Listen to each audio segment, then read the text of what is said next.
आज का विषय है वाचा। अब वाचा में मैंने जो चित्र रखा है उसके आधार पर आप समझ सकते हो वाचा का क्या मतलब होता है। एक का दूसरे के साथ किया गया वायदा, एक का दूसरे के साथ किया गया वायदा। अच्छा, वायदा जब कोई करता है और उसमें कोई एक बेवफा निकलता है तो फिर उस इंसान को जिसने बेवफाई की उसको क्या कहा जाएगा।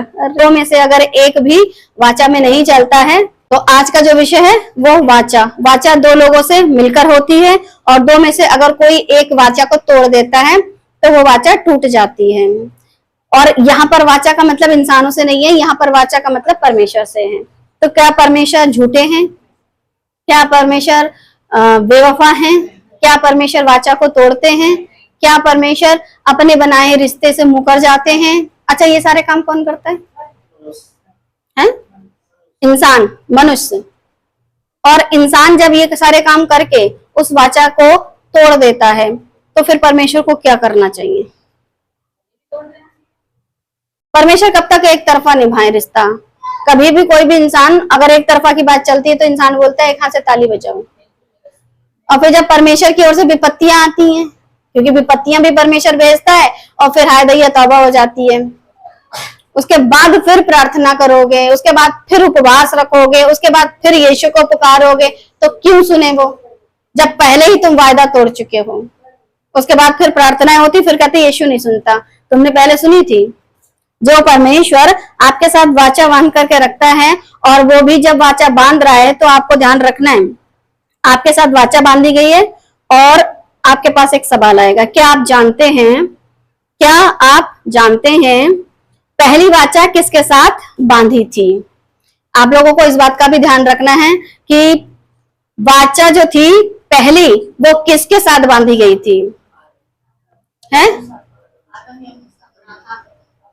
सब माइक में जवाब दो। आज मैं सबका कांड वो करूंगी।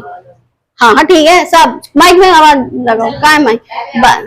हाँ ठीक। और दूसरा बस एक ही चलेगा। एक पहली बाचा। मैंने ये नहीं पूछा कि बाचाएं किसके साथ बांधी, पहली बाचा किसके साथ बांधी? ठीक शाबाश, वेरी गुड। और कोई? Very good. और कोई? जितने भी हैं सब जवाब दे दें। अच्छा ठीक है।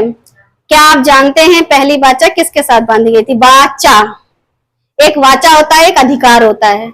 आदम को अधिकार दिया, वाचा नहीं बांधी। पढ़ लेना ध्यान से, ठीक है। और वाचा किसके साथ बांधी? उत्पत्ति 6:18, परंतु मैं तेरे संग वाचा बांधता हूँ। चित्र देख के समझ में शायद कुछ आ गया हो, नाम लेने की जरूरत नहीं है। उत्पत्ति 6:18, सबका पोस्टमार्टम पढ़ते हैं बाइबल। उत्पत्ति 6:18, परंतु तेरे संग मैं, इतने दिनों से नहीं समझ में आता, परंतु तेरे संग मैं वाचा बांधता हूँ, परंतु तेरे संग मैं वाचा बांधता हूँ, इसलिए तू अपने पुत्रों, स्त्री और बहुओं समेत जहाज में प्रवेश करना। सवाल क्या पूछा था आप लोगों से? पहली वाचा किसके साथ बांधी थी? और जितनों ने कहा आदम, उसके साथ वाचा नहीं बांधी, और जिसने कहा अब्राहम, वो दूसरी बार बांधी गई है। ठीक है, ना तो आपको पहली पता थी, ना ही आपको दूसरी पता थी सही से। अभी हम जब दूसरी का भी खुलासा करेंगे तो वो भी बताएंगे। अभी हम दूसरी भी बताएंगे। उसके बाद ये मत कहना रे ये तो हम भूल गए थे। इस बात का भी ध्यान रखना। फिर अपने वायदे के या तो पक्के रहो, या फिर बाइबल को पक्की रीति से पढ़ते रहो। समस्या क्या है? बाइबल सही से पढ़ते नहीं है, और जब पढ़ते नहीं है तो जवाब हमेशा गलत देते हैं। पहली वाचा किसके साथ बांधी गई थी? उत्पत्ति 6:18, परंतु तेरे संग मैं वाचा बांधता हूं, इसलिए तू अपने पुत्रों, स्त्री, बहुओं समेत जहाज में प्रवेश करना। उत्पत्ति 9:8, फिर परमेश्वर ने पहली वाचा नूह के साथ बांधी जब वो जहाज बनाने पर था, और उसके बाद उत्पत्ति 9:8, फिर परमेश्वर ने नूह और उसके पुत्रों से कहा, सुनो मैं तुम्हारे साथ और तुम्हारे पश्चात जो तुम्हारा वंश होगा। पहली वाचा नूह के साथ, दूसरी वाचा उसके वंश के साथ। अब आपके अब्राहम जी नंबर तुम्हारे वंश के साथ, वो बाद में आएगा नंबर, अब्राहम के साथ नंबर बाद में आएगा, तो काउंटिंग में नंबर 2 पे नहीं आएंगे। तुम्हारा वंश होगा उसके साथ भी वाचा बांधता हूं। तो जब परमेश्वर ने इनको उस पानी की भयंकर मार से, जिसमें पूरी दुनिया मर गई थी और सिर्फ ये 8 प्राणी निकले, और उसके बाद इन्होंने प्रभु को धन्यवाद दिया, तब परमेश्वर ने इनके साथ वाचा को बांधा। और परमेश्वर जब किसी के साथ वाचा बांधते हैं तो परमेश्वर तो नहीं तोड़ते, तोड़ता हमेशा इंसान ही है। फिर परमेश्वर ने कहा, जो वाचा मैं तुम्हारे साथ और जितने जीवित प्राणी तुम्हारे संग हैं उन सब के साथ भी युग युग की पीढ़ियों के लिए बांधता हूं, उसका यह चिन्ह है। उसका एक चिन्ह दिया गया है जिसमें परमेश्वर ने हर एक जीवित प्राणी के साथ वाचा बांधी, और वो भी कैसी? युग युग की। अब परमेश्वर ने युग युग की बात करी है, तो फिर युग कितने होते हैं? युग युग की वाचा है ना, तो युग कितने होते हैं? हे प्रभु उठा ले इन लोगों को, हे प्रभु इन लोगों को उठा ले। युग युग कितने होते हैं?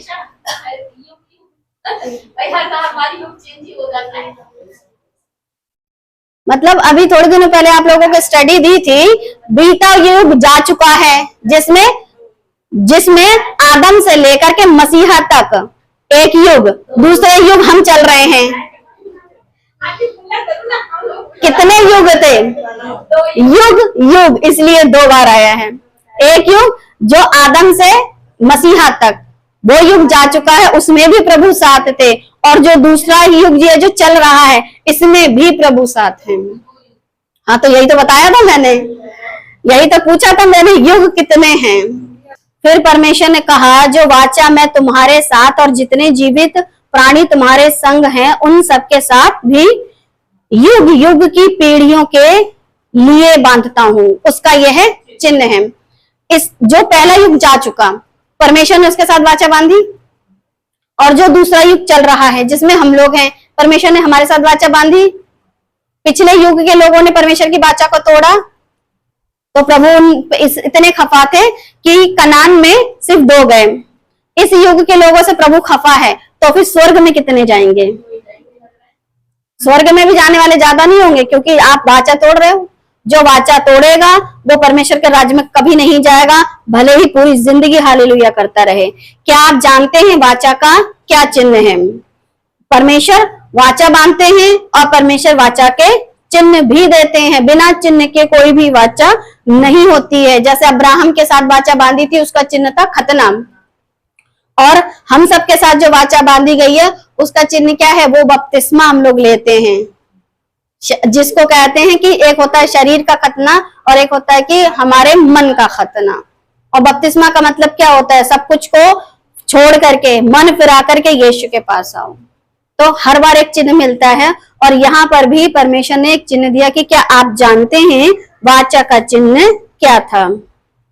उत्पत्ति 9:13 कि मैंने बादल में अपना धनुष रखा है, बादल में अपना धनुष रखा है, वह मेरे और पृथ्वी के बीच में वाचा का चिन्ह होगा।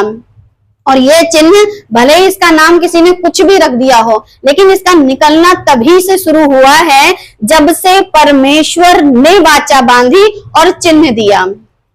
पूरी दुनिया में आप किसी से भी पूछ के देख लो, जो प्रभु यीशु मसीह के वचनों को सही से नहीं पढ़ते हैं, वो ये बता ही नहीं सकते ये कैसे निकलता है। वो वाले तो बता देंगे जो धूप से और हवा से जो रेनबोज बन जाते हैं, वो एक अलग चीज है। लेकिन जो वाचा का जो चिन्ह है, भयंकर बारिश होती रहती है, उसके बाद मैं इस पृथ्वी को पानी से नहीं डुबाऊंगा, तब वो जो निकलता है, जो बहुत बड़ा होता है, सबको दिखाई देता है।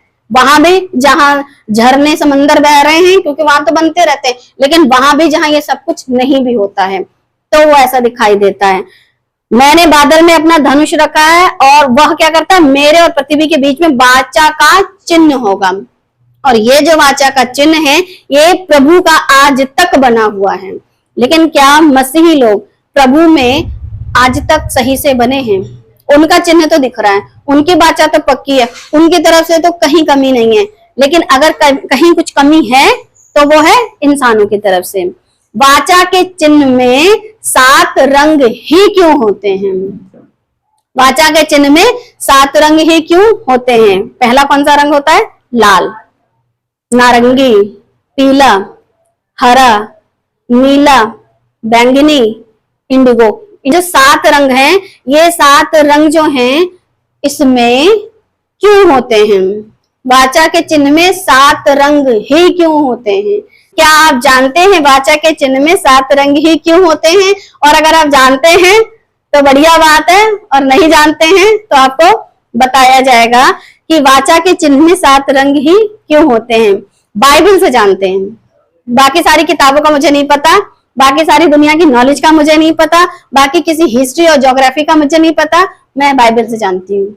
और बाइबल से जानते हैं कि बाइबल क्या कहती है इस विषय में।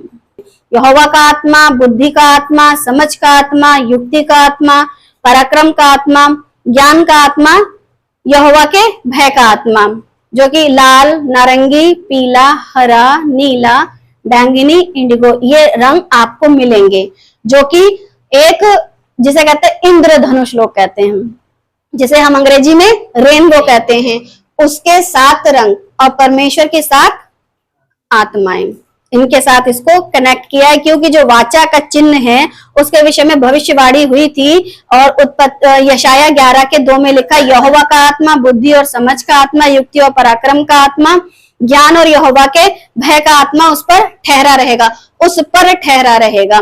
और जिस पर ठहरा रहेगा उसके पैदा होने की भविष्यवाणी की गई थी, और जिसके पैदा होने की भविष्यवाणी की गई थी उसका नाम है मसीहा। और मसीहा आएगा तुम्हारे लिए, तुम्हारे पापों के लिए मरेगा। वाचा का चिन्ह जब प्रभु ने दिया तो क्या यीशु मसीह इस पृथ्वी पर पैदा हुए या नहीं? क्या यीशु मसीह हम सबके पापों के लिए इस पृथ्वी पर मरे या नहीं? क्या हम सबको वापस अपने साथ ले जाने के लिए जिंदा हुए या नहीं? तो उसके बाद भी अगर आप लोग अपनी अपनी तरफ से परमेश्वर की वाचा को तोड़कर और मनुष्य से रिश्तेदारी ज्यादा निभाओ तो प्रभु की गलती नहीं होगी जब वो आपको छोड़ जाएंगे। आप कह नहीं पाओगे कि मैं तो बड़ा ही अच्छा जीवन जिया था। जिन्होंने बुरा जिया उनको तो कंफर्म है कि उनका तो नरक पक्का है, लेकिन जो अच्छा जी रहे हैं कम से कम वो तो सुधर के जिए। तो परमेश्वर का आत्मा जो दिया गया है, जो आपको रेनबो के कलरों में दिखाई दे रहा है, वो बताता है। और ये जब आप पढ़ोगे तो लिखा प्रकाशित वाक्य 5:1 में, जो सिंहासन पर बैठा था, जो सिंहासन पर बैठा था, मैंने उसके दाहिने हाथ में एक पुस्तक देखी जो भीतर और बाहर लिखी हुई थी, और वह 7 मोहर लगाकर बंद की गई थी। प्रकाशित वाक्य 5:1, जो सिंहासन पर बैठा था, अब जो सिंहासन पर बैठा था उसके हाथ में एक पुस्तक थी, और वो पुस्तक भीतर और बाहर लिखी हुई थी, और उस पर 7 मोहर लगी हुई थी। और जब आप प्रकाशित वाक्य को कभी पढ़ोगे, जब इस अध्याय शायद को पढ़ोगे, तो वहां पर लिखा है कि उस पुस्तक को खोलने के योग्य कोई नहीं मिला। ये किस पुस्तक के विषय में बात चल रही है? क्योंकि जिस पुस्तक के विषय में बात चल रही है और जिस पर 7 मोहर लगाई हुई है, 7 ठप्पे लगाए गए हैं, और 7 मोहर लगा करके जब इसको बंद किया गया है, तो कौन सी पुस्तक की बात चल रही है? सोच लो, कौन सी पुस्तक की बात चल रही है? इस बात को आपको समझना होगा। कौन सी पुस्तक की बात चल रही है? ये किस पुस्तक के विषय में बात चल रही है? अच्छा, और माइक पे जवाब दिया करो ताकि लोग भी तो जाने मसीह मंथन की ये कलीसिया के लोग कितना बाइबल पढ़ते हैं। ये किस पुस्तक के विषय में बात चल रही है? इससे आप पता चलता है बाइबल कितनी पढ़ रहे हो।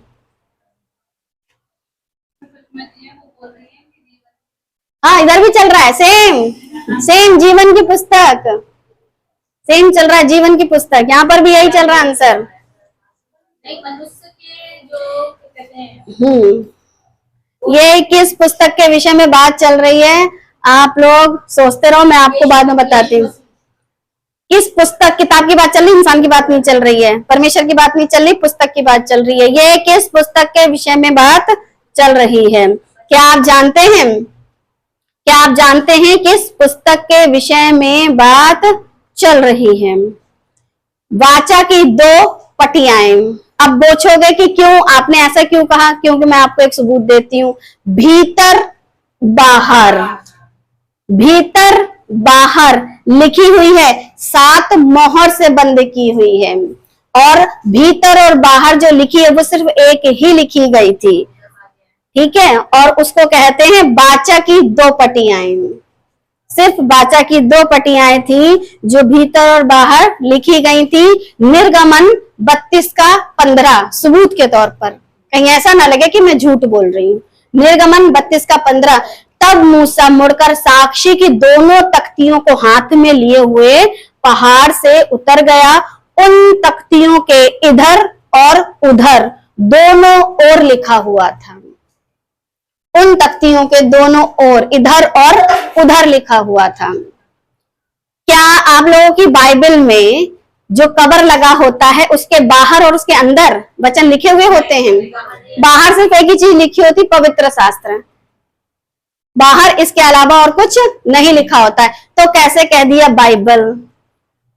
जितनों ने बोला अनंत जीवन की पुस्तक, क्या आपने वो किताब देखी है? तो फिर जब आपने वो किताब ही नहीं देखी तो आपको कैसे पता कि उस किताब के अंदर और बाहर लिखा हुआ है? तो हाँ, जिन लोगों ने उन दिनों में तख्तियां जो कि परमेश्वर के द्वारा मूसा को दी गई थी, उसमें परमेश्वर खुद बताते हैं कि इधर और उधर दोनों ओर लिखा हुआ था। ये तख्तियां लेने के लिए मूसा जी गए। तो मूसा जी किसके पास गए? पहाड़ पर परमेश्वर के पास। अभी जब आपने ये चीज को पढ़ा जहां पर लिखा हुआ है जो सिंहासन पर बैठा था, तो किताब किसके हाथ में थी? जो सिंहासन पर बैठा था। जो सिंहासन पर बैठा था उसके पास एक पुस्तक थी। अब जरूरी नहीं है पुस्तक के अंदर 100 पेज हो तो ही पुस्तक होती है। कोई कोई पुस्तक के अंदर 4 पेज भी होते हैं, लेकिन वो क्या कहलाती है? पुस्तक। और किसी में अगर 2 ही पेज हो तो भी क्या कहलाएगी? और अगर उसके दोनों ओर भी लिखा हो तो भी क्या कहलाएगी? पुस्तक। तो जो सिंहासन पर बैठा था, और जब मूसा लेने गए थे तो वहां पर भी आपको मैं सिंहासन का जिक्र कराऊंगी, और जो कि आपको आगे पढ़ने को मिलेगा। तो ये वो है साक्षी की दोनों पटियाएं। प्रकाशित वाक्य 5 का 2। फिर मैंने एक बलवंत स्वर्गदूत को देखा जो ऊंचे शब्द से प्रचार करता था, इस पुस्तक के खोलने और इसकी मोहरें तोड़ने के योग्य कौन है? अब ये जो 2 पटियाएं हैं जिन पे लिखी 10 आज्ञाएं हैं, इन पे जो लगी मोहर है, इसको कौन तोड़ेगा? अब ये बात स्वर्ग में चल रही है कि कौन तोड़ेगा। एक बलवंत स्वर्गदूत ऊंचे शब्द से प्रचार करके कहता है, इसको कौन तोड़ेगा, कौन इसके योग्य है? और जब ये बात चल रही होती है तो लिखा प्रकाशित वाक्य 5 का 3 में, परंतु ना स्वर्ग में, ना पृथ्वी पर और ना पृथ्वी के नीचे कोई उस पुस्तक को खोलने या उस पर दृष्टि डालने के योग्य निकला। इस आयत को पढ़ करके शायद दिमाग में कुछ आ जाए, परंतु ना तो स्वर्ग में, ना पृथ्वी पर, ना पृथ्वी के नीचे कोई उस पुस्तक को खोलने, उस पर दृष्टि डालने के योग्य निकला। अब इतना इस आयत में लिखा है, अभी आपको नहीं समझ में आ रहा, जैसे ही मैं रखूंगी आप समझोगे। स्वर्ग में कोई नहीं निकला, पृथ्वी पर भी कोई नहीं निकला, और पृथ्वी के नीचे भी कोई नहीं निकला। तो यीशु मसीह कहां से आए थे? स्वर्ग से आए थे। अभी मैंने पूछा था स्वर्ग से आए थे, इससे पहले जब स्वर्ग में कोई नहीं निकला तो यीशु कहां से आए थे? अब आपका ये जवाब भी गलत है। 99 क्या 100% लोग कहते हैं यीशु स्वर्ग से आए थे। सबका यही कहता है, स्वर्गों का भी स्वर्ग यानी कि स्वर्ग ही तो हुआ। स्वर्गों का स्वर्ग भी तो स्वर्ग ही हुआ। स्वर्ग से कोई नहीं निकला, पृथ्वी से कोई नहीं निकला, पृथ्वी के नीचे से भी कोई नहीं, यानी कि अधोलोक में भी कोई नहीं था, पृथ्वी पर भी कोई नहीं था, स्वर्ग में भी कोई नहीं था। पृथ्वी पर तो सब पापी हैं, कोई निकल ही नहीं सकता। पृथ्वी के नीचे अधोलोक है, वहां तो कोई हो ही नहीं सकता इस लायक। और स्वर्ग, स्वर्ग में प्रभु तो स्वर्ग से आए हैं, तो फिर क्या यीशु मसीह स्वर्ग से नहीं आए थे? अब तो जो सवाल ये उठता है, ना स्वर्ग में कोई है, ना पृथ्वी पर कोई है, ना अधोलोक में कोई है, तो प्रभु यीशु जी आप कहां से आए थे? क्योंकि हमने तो अब तक यही सुना है और हमारे दिमाग में भी यही चलता है, हमको यही पता है कि यीशु मसीह तो स्वर्ग से आए थे। अब सवाल उठता है यीशु मसीह कहां से आए थे? अब दिमाग में आप लोगों के सवाल अगर दौड़ रहा है तो अब आप बताइए कि यीशु मसीह कहां से आए थे? और दिमाग में अगर ये सवाल है तो जवाब भी मिलेगा। निर्गमन 25 का 20, उन करवों के पंख के ऊपर से ऐसे फैले हुए बने कि प्रायश्चित का ढकना उनसे ढपा रहे और उनके मुख आमने सामने और प्रायश्चित के ढकने की ओर रहे। जब ये निर्गमन 20 का 25 में परमेश्वर ने मूसा को दर्शन दिया था, तो परमेश्वर ने उनको जब दर्शन दिया तो वो दर्शन दिया जहां पर प्रभु खुद विराजमान है। उन करवों के पंख के ऊपर ऐसे फैले हुए बने, मतलब बताया कि ऐसे ऐसे तुमको बनाना है। और अगर आपने कहीं चित्र ढूंढ ढांड के देखा या मैंने आपको दिखाया भी होगा, वाचा का संदूक, उस पर 2 स्वर्गदूत और ऐसे करके आमने सामने बैठे हैं और दोनों के पंख आगे को हैं और बीच में जो जगह रहती थी वहां परमेश्वर की उपस्थिति रहती थी। तो इस तरीके से परमेश्वर ने वो चिन्ह या वो जगह इंसानों को बनाने को बोला और बताया मूसा के जरिए। मूसा ने बनाया और लोग उसको क्या करते थे, साल में एक बार महायाजक देखते थे, और जब वो संदूक वो लोग कंधों पे रख के जाते थे तो सब लोग देखते थे। और हम लोग अभी चित्रों के माध्यम से भी देख रहे हैं कि इस तरीके का चित्र रहा होगा। आगे निर्गमन 25 का 22, मैं उसके ऊपर, किसके? स्वर्ग दूतों के करवों के ऊपर, मैं उसके ऊपर तुझसे मिला करूंगा और इजरायलियों के लिए जितनी आज्ञाएं मुझको तुझे देनी होंगी उन सबों के विषय में प्रायश्चित के ढकने के ऊपर से और उन करवों के बीच में से जो साक्षी पत्र के संदूक पर होंगे तुझसे वार्तालाप किया करूंगा। तो परमेश्वर मूसा से कहते हैं कि हम तुमसे बात करेंगे, लेकिन जब वो संदूक रखे, उनके ऊपर करूब बने हुए, प्रायश्चित का ढकना उन पर लगा हुआ, वहां पर से मैं तुमसे बात करूंगा।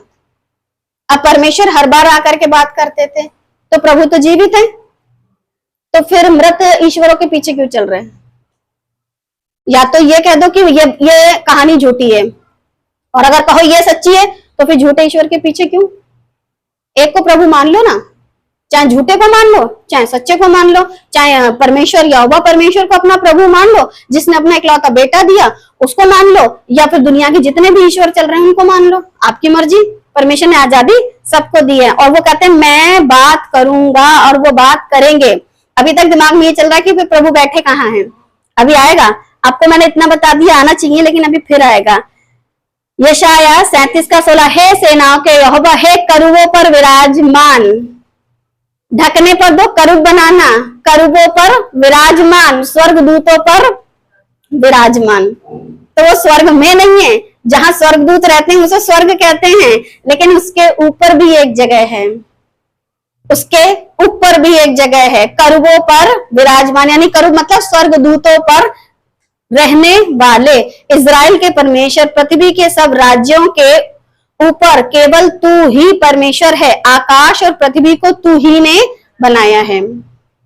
अभी भी दिमाग में चल रहा होगा तो फिर प्रभु आप रहते कहाँ हो? अब जबकि मैंने आपको बता दिया करूबों पर विराजमान, अभी वो विराजमान जगह भी बताऊंगी मैं आपको कि कहां पर विराजमान है। करूबों यानी स्वर्गदूतों पर विराजमान। यह हिजकिय्याह 10 का 1, इसके बाद मैंने देखा कि करूबों के सिरों के ऊपर जो आकाश मंडल है, दिखाई दे रहा है, आकाश मंडल है, उसमें नीलमणि सा सिंहासन सा कुछ दिखाई देता है। अब स्वर्गदूतों के ऊपर जो जगह है आकाश मंडल, और उस आकाश मंडल पे सिर्फ सिंहासन है और सिंहासन पर कोई बैठा है, और जिसने वो पुस्तक मोहर लगी दी थी वो सिंहासन से तो लेकर के आए थे कि भाई ये सिंहासन पर जो बैठा है उसके हाथ में पुस्तक है, और वो पुस्तक ले ली, वो 7 मोहरों से लगी हुई है, तो वो कहाँ बैठा है? आकाश मंडल, और आकाश मंडल का परमेश्वर ने जिक्र नहीं किया है। पृथ्वी और उसकी रचना का वर्णन किया है, आकाश मंडल का जिक्र नहीं किया। वो जगह जहां प्रभु का सिंहासन है, प्रभु ने अपनी जगह का जिक्र नहीं किया है।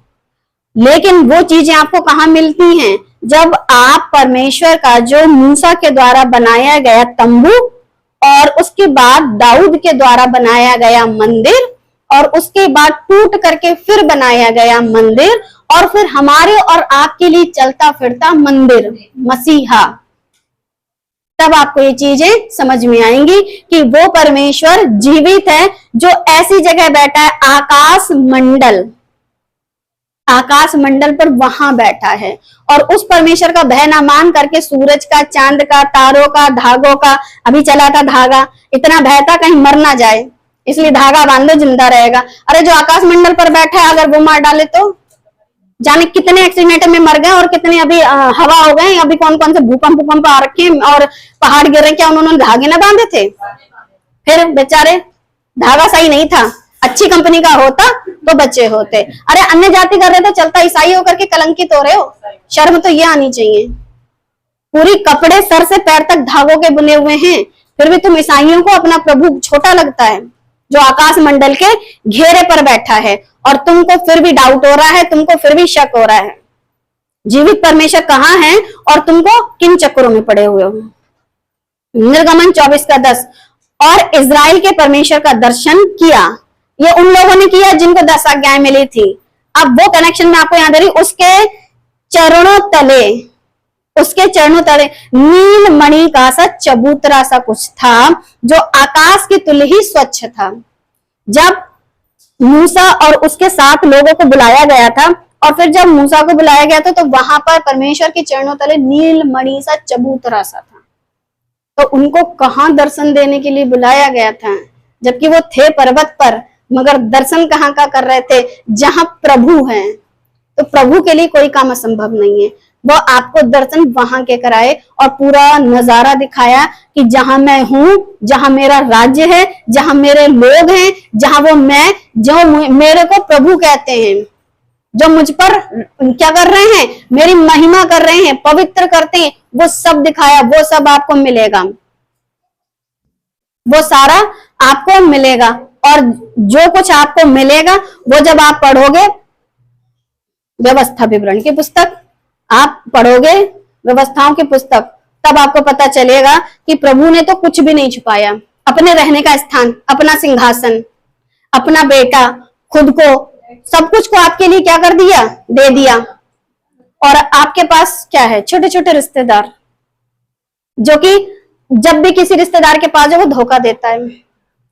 पैसा मांग के देख लो, कितना ही सगा होगा, पैसा मांग लो धोखा दे देगा। उसके बावजूद भी आप जीवित परमेश्वर को छोड़ देते हो और बाकी सबको पकड़े रहते हो। प्रकाशित वाक्य 5:6, तब मैंने उस सिंहासन के चारों प्राणियों और उन प्राचीनों के बीच मानो एक वध किया हुआ मेमना खड़ा देखा। उसके 7 सींग, 7 आंखें थी। ये परमेश्वर की 7 आत्माएं हैं जो सारी पृथ्वी पर भेजी गई हैं। अब ये सारी पृथ्वी पर भेजी गई 7 आत्माएं, और उन 7 आत्माओं का जिक्र मैंने आपको कर दिया है। और ये 7 आत्माएं किसके पास है? मेमना, वध किया हुआ जो खड़ा है, यानी कि मसीहा। मसीहा उन 7 आत्माओं को अपने साथ रखते हैं और वो पृथ्वी पर हैं और पृथ्वी पर देख रही, यानी कि प्रभु आज भी हमारे संग है वचन के अनुसार कि मैं जगत के अंत तक सदा तुम्हारे संग हूं। तो मतलब वो 7 आत्माएं पृथ्वी पर हैं, काम कर रही हैं, तो फिर मुझे किसका भय होना चाहिए? जिस परमेश्वर ने अपनी 7 आत्माओं को अपने बेटे को भेजा है और कहा सदा तक तुम्हारे संग हूं, और उसके बाद भी हम डाउटफुल हो जाएं, हमारा भरोसा किसी और चीजों पर हो जाए। तो जब वचन को पढ़ोगे तो पता चलेगा कि परमेश्वर से आपको मोहब्बत नहीं होनी चाहिए। अरे कोई बात, मतलब माँ बाप जब पैदा करते हैं बच्चों को, तो बच्चों को उनसे मोहब्बत तब होती है।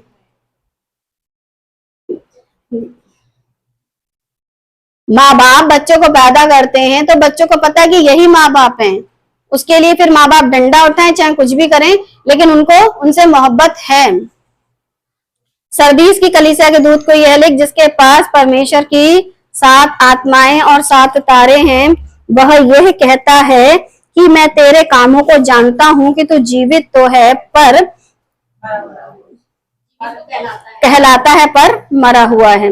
अब रीजन क्या है? तेरे पास 7 आत्माएं हैं और आज भी प्रभु की अगर आत्मा आप लोगों के पास आपके जीवन में काम कर रही है, उसके बाद भी आपके काम ऐसे ही मुर्दा जैसे, तो फिर क्या कहलाओगे? जिंदा की मुर्दा? परमेश्वर की 7 आत्माएं आज भी काम कर रही हैं। परमेश्वर का वाचा आज भी काम कर रहा है। परमेश्वर का वाचा का चिन्ह आज भी काम कर रहा है। और वो चिन्ह कोई ऐसा रेनबो जो आज दिखता, वो नहीं, वो मसीहा, जिसके अंदर आपको वो 7 आत्माएं दिखेंगी और जो कि परमेश्वर यहाँ खुद आए और आकर के मरे और जिंदा हुए और आपको नया जीवन दे गए, अनंत जीवन, उन पर विश्वास करने से। और उसके बाद भी क्या हो रहा है? उस प्रभु को छोड़ देते हैं जो आज भी आपके क्या कर रहा है? साथ है, जगत के अंत तक तुम्हारे साथ हूं। प्रकाशित वाक्य 4:5, और सिंहासन में से बिजलियां और गर्जन निकलते हैं और सिंहासन के सामने आग के 7 दीपक जल रहे हैं और वे परमेश्वर की 7 आत्माएं हैं। 7 दीपक परमेश्वर की 7 आत्माएं, और वो 7 आत्माएं 7 कलीसियाओं में जा जा करके काम कर रही थी, फिर भी कलीसियाओं में गड़बड़ी थी। और आज भी परमेश्वर का आत्मा काम कर रहा है, फिर भी कलीसियाओं में गड़बड़ी है। उसका कारण क्या है? परमेश्वर के वचन को नहीं पढ़ना। तब 2 पटियाएं दी थी जो अंदर बाहर लिखी हुई थी। क्या किसी मनुष्य ने उन 10 आज्ञाओं को पूरा किया था? उनमें से एक न एक आज्ञा को बार बार कोई तोड़ रहा था, तो फिर पृथ्वी पर कोई नहीं था योग्य। फिर स्वर्गदूतों को, जो कि शैतान वाले थे, अरे वो तो सारे ही तोड़ रहे थे। जो परमेश्वर वाले थे उनको इतनी इजाजत नहीं थी। फिर अधोलोक में जो है, जो मर गया वो वापस नहीं आएगा।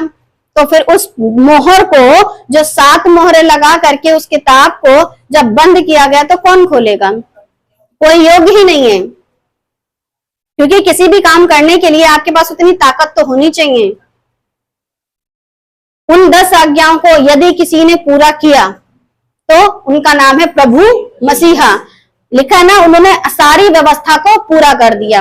अच्छा, सारी व्यवस्था में 10 आज्ञाएं थी, उनको पूरा कर दिया। अब जब 10 आज्ञाएं प्रभु ने पूरी कर दी, तो फिर उन्हें वापस पूरा करने के चक्कर में क्यों लगे हो? या तो ये कह दो कि प्रभु के पास वो 7 आत्माएं नहीं है और वो प्रभु यीशु नहीं है जिनको परमेश्वर ने भेजा, और उन्होंने उस मोहरों को तोड़ा नहीं है, तो मैं मान लूंगी कि आप, यदि उन्होंने उन मोहरों को तोड़ दिया है और उस आज्ञा को पूरा कर दिया है, तो फिर आप पूरा करने में क्यों लगे हो? कुछ तो गड़बड़ है। या तो आप पूरा कर लो, या जिसने पूरा किया है उस पर विश्वास कर लो कि हाँ भाई तुमने काम ठीक किया है। 2 में से एक ही चीज हो सकती है, क्योंकि आज जितनी भी व्यवस्था सिखाते हैं ना, वो व्यवस्था में जो 10 आज्ञाएं हैं, उन्हीं 10 आज्ञाओं को बढ़ा दिया गया है। भाई खून नहीं करना किसका? चोरी नहीं करनी किसकी? व्यभिचार नहीं करना किसका? यही चीज तो इंसान का, इंसान के साथ ही तो हो रहा है। फिर परमेश्वर के विषय में, मुझे छोड़, ईश्वर मत बनाना, लेकिन बना रहे थे। और मेरा नाम व्यर्थ ना लेना, ले रहे थे। फिर मेरे दिन को स्मरण रखना, पवित्र रखना, लेकिन उसको अपवित्र कर रहे थे। तो जितनी आज्ञाएं मानी तो प्रभु ने मानी और उनको कंप्लीट कर दिया। जब उन्होंने पूरा कर दिया, तो फिर आज के लोग क्यों सिखा रहे हैं? जब 7 आत्माओं ने उन कामों को कर दिया है इस पृथ्वी पर आ करके, तो तुम उसको क्यों सिखा रहे हो? और अगर तुम सिखा रहे हो तो मतलब यीशु ने काम पूरा नहीं किया। तभी तो पौलुस बोलता है कि तुम प्रभु को क्रूस पर चढ़ाते हो। और जो लोग प्रभु को क्रूस पर चढ़ा रहे हैं बार बार, वो प्रभु के दोषी हैं। तो जो सिंहासन पर बैठा है, जिसके हाथ से पुस्तक लेने के बाद, वो मोहरे तोड़ने के बाद, काम कंप्लीट करने के बाद उस पर आप शक कर रहे हो, बदला फिर वही लेगा, और फिर बदला गिन गिन के लेगा। और जितने लोग अपने आप को आज हवा में चल रहे हैं ना, वो सोच रहे हैं कि अरे इनका चर्च, इनकी बाइबल, इनकी प्रार्थना, उनका तो छोड़ो, उनका तो अलग ही होगा। लेकिन जो चर्च हालेलुया और सही नहीं सिखा रहे, उनका क्या हाल होगा? हर एक मनुष्य अगर जीवित परमेश्वर से भागेगा, तो दाऊद कहता तेरी आत्मा से भागकर किधर जाऊं? 7 आत्माएं हैं, कहाँ भागोगे? अधलोक में जाऊं, तू वहां है। आकाश में जाऊं तो तू वहां है। लहरों पे चलूं याद नहीं है? यीशु मसीह कहाँ चल रहे थे? पानी पर। अधोलोक में यीशु प्रचार करने गए थे। आकाश पे चढ़ू तो यीशु ऐसे बादलों पर उठा लिए गए थे। जाके दिखाओ, भाग के दिखाओ, तीनों चीजें आपको बाइबल में पढ़ने को मिलेंगी। कहाँ जाओगे? अधोलोक में। प्रभु वहां प्रचार करके आए थे, जाते हैं? जा सकते हो? कोई छुप सकते हो क्या? पानी पर चले थे प्रभु, लहरों पर चल के दिखा दो, छुप के दिखा दो। तो आप चाहे कहीं भी जाओ, यीशु और उनकी जो आत्मा प्रभु ने जो भेजी है और जो पूरी दुनिया में काम कर रही है, आप उनसे बच के कहीं नहीं जा सकते। चाहे वो अपने आप को कितना ही ज्ञानी समझ ले, कितना ही धुरंधर समझ ले, घूम फिर के आना यही है। फिर वो आयत आएगी, हर एक घुटना झुकेगा, हर एक जुबान अंगीकार करेगी यीशु प्रभु है। तब ऐसा नहीं होगा यीशु प्रभु है। क्यों? अभी यकीन नहीं कर रहे ना, अभी तुम यकीन नहीं कर रहे। वो आयत ऐसे नहीं लिखी गई है, प्यार में जूता मारा गया है। ध्यान रखो, जूता मारा गया कि हर एक जुबान अंगीकार करेगी और हर एक घुटना झुकेगा, यीशु प्रभु है। ऐसे करके डांट के, समझा के, जूता मार के। मगर लोग उसको कैसे समझते हैं? प्यार से। हर एक व्यक्ति डरे और जाने कि जिसने वाचा बांधी थी उसकी वाचा आज भी काम कर रही है, और उसकी वाचा पहले युग के लोगों के साथ भी थी और दूसरे युग के लोगों के साथ भी थी। तो आप ये मत सोचो मेरे साथ वाचा नहीं है। वाचा अगर है तो नियम भी है, वाचा अगर है तो आज्ञाएं भी हैं, वाचा अगर है तो अनंत जीवन भी है। तो प्रभु आप सभी को बुद्धि दे कि परमेश्वर की आत्मा से भागकर आप कहीं नहीं जा सकते।